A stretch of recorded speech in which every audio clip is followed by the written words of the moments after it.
భారత ఆత్మగౌరవాన్ని తాకట్టు పెట్టడం జరిగిందని సిపిఐ జాతీయ నేత కె నారాయణ మండిపడ్డారు. అమెరికాకు భారత్ తగలొగ్గడం శోచనీయమని జాతీయ నేత కె నారాయణ పేర్కొన్నారు. కాకినాడ సూర్య కళామందిర్లో జరిగిన విలేకరుల సమావేశంలో ఆయన మాట్లాడారు. ప్రస్తుతం అమెరికాపై $29 ట్రిలియన్ అప్పుందని, వాటి నుంచి బయటపడేందుకు అధ్యక్షుడు ట్రంప్ ప్రపంచవ్యాప్తంగా వాణిజ్యపరంగా షరతులు, ఆంక్షలు విధిస్తున్నారన్నారు. మరోవైపు ఇల్లీగల్ ఇమిగ్రేషన్ పేరిట విదేశీయులను దేశ బహిష్కరణ గావిస్తూ పొరుగు దేశాల ప్రజలను భయభ్రాంతులకు గురి చేసినట్లు చెప్పారు. అలాంటి దుశ్చర్యలకు భారత ప్రభుత్వం మద్దతు పలకడం సబబు కాదన్నారు. ఎలన్ మస్క్ అమెరికాను కంట్రోల్ చేస్తుండగా భారత్ను అదానీ కంట్రోల్ చేస్తున్నారని, ఆయనకు బీజేపీ శాయశక్తుల సహకారం అందిస్తుందని దుయ్యబట్టారు.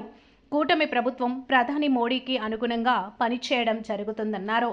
ముఖ్యమంత్రి చంద్రబాబు సంక్షేమ పథకాల పేరిట అప్పులు చేయడం జరుగుతుందన్నారు. ఈ సమావేశంలో సిపిఐ నాయకులు మధు తదితరులు పాల్గొన్నారు. నిన్న తీసుకొచ్చి పెట్టాడు, చూశారు కదా. బిల్ గేట్స్ని తీసుకొచ్చి రైతాంగానికి అనుకోని చెప్తూనే రైతులకు వ్యతిరేక చట్టాన్ని పాస్ చేయించాడు అమెరికా నుంచి. ట్రంప్ రాజీపడి ఈ రైతాంగానికి వ్యతిరేకమైనటువంటి డెసిషన్ తీసుకొని ఇంపోర్ట్ చేసుకుంటున్నాడు. అంటే రైతాంగానికి అన్యాయం చేసే పద్ధతుల్లో ట్రంప్ ద్వారా రాజీపడినటువంటి మన దేశం ఇప్పుడు చంద్రబాబు నాయుడు బిల్ క్లింటన్ తీసుకొచ్చి ఇది పెట్టి రైతులకు న్యాయం చేస్తూ ఉంటాడు. ఎవరిని మోసం అయింది కానీ చంద్రబాబు ఎవరిని మోసం చేస్తున్నాడు? ఒకవైపు రైతాంగానికి అన్యాయం జరిగిందని గోల పెడతా ఉంటే ఈ టైంలో బిల్ గేట్ తీసుకొచ్చి నువ్వు ఈ రైతుకి అనుకోను అని చెప్తే ఎవరిని మోసం చేస్తావు నువ్వు? అంటే బిల్ గేట్ని ఉపయోగించి రైతాంగం మోసం చేస్తావా? మోడీని ట్రంప్ని ఊడిగం చేస్తావా? మోడీ ఒప్పకు ఊడిగం చేస్తావంటే చంద్రబాబు గొప్పగా ఊడిగం చేస్తున్నాడు ట్రంప్కి. ఈయన లేకపోతే ట్రంప్ మోడీ చేయగలరా? సపోర్ట్ ఎవరిది? మోడీ ప్రధానమంత్రి కొనసాగాలంటే చంద్రబాబు నాయుడు అందరూ కొనసాగించ చేత కాదు, బలం లేదు. చంద్రబాబు నాయుడు ఇది తీసుకోవాలి అనుకుంటేనే అతను ప్రధానమంత్రి, లేకపోతే ఇప్పుడు దింపేస్తారు. అంత కమాండ్ ఉన్నటువంటి చంద్రబాబు నాయుడు ఎందుకు ఆ మాట చెప్పలేకపోతావు? మన రైతాంగ అన్యాయం జరుగుతుంది ఎందుకు చెప్పలేకపోతున్నావు? దేశానికి అన్యాయం జరుగుతుంది చెప్పలేకపోతున్నావు?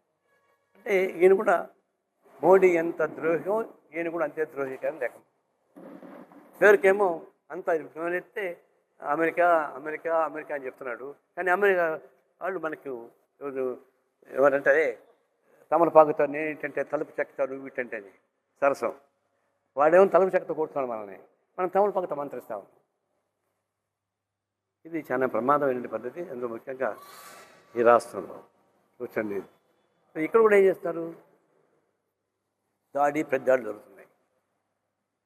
ఇప్పుడు రాజకీయాల్లో వైసీపీ ఉన్నప్పుడు ఒక పద్ధతిలో సర్కారీ గూండాయిజం జరిగింది. ఇప్పుడు వీళ్ళు వచ్చాక వాళ్ళు సేమ్ సర్కారీ గూండాయిజం వీళ్ళు చేస్తున్నారు. ఒకప్పుడు ఫ్యాక్టరీస్లో ఎవరు బలం వాళ్ళకు ఉండేది, ఎవరు బలం కొట్లాడుకునేవాళ్ళు. ఇప్పుడు ఏంది, ఎవరు గవర్నమెంట్ ఉంటే వాళ్ళ పక్కనే పోలీసులు రెవెన్యూ ఉంటుంది, వీళ్ళు వాళ్ళు కొడుతుంటారు. వైసీపీ పీరియడ్లో వీళ్ళంతా కలిసి టీడీపీ వాళ్ళు కొట్టారు. ఇప్పుడు వీళ్ళంగానే మళ్ళీ వాళ్ళే అదే పోలీసు రెవెన్యూ వీళ్ళు కొడుతున్నారు. అంటే ఇది సర్కారీ హత్య.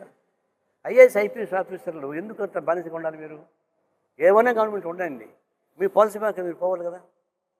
ఎందుకు వీళ్ళు చెప్పినట్టు ఎంతుంటారు? అప్పుడు మీరు చెప్పిన వాళ్ళు విన్నారు, ఇప్పుడు వీళ్ళు చెప్పినారు. వినబట్టే కదా లక్ష్మి లాంటి వాడు ఇప్పుడు ఫేస్ చేస్తుంది. శ్రీలక్ష్మి ఆమె 22 ఏళ్ళలో గోల్డ్ మెడలిస్ట్ అండి. ఆమె చక్కగా ఉండి ఇప్పుడు ప్రైమ్ మినిస్టర్ ఆఫీస్ సెక్రటరీ ఉండేది. అంత భవిష్యత్తు ఎందుకు పోగొట్టుకుంది? రాజకీయ నాయకుడు చెప్పాడు, మైన్స్ తనలో చిన్న మార్పు చేసింది. ఏం మార్పు? క్యాపిటివ్ మైన్స్ ఇవ్వాలి. అంటే ఎవరు ఫ్యాక్టరీ ఉంటే వాడికి మైన్స్ ఇవ్వాలి, అది క్యాపిటివ్ మైన్స్. అది క్యాపిటివ్ అని పదం చూసి పడేసింది.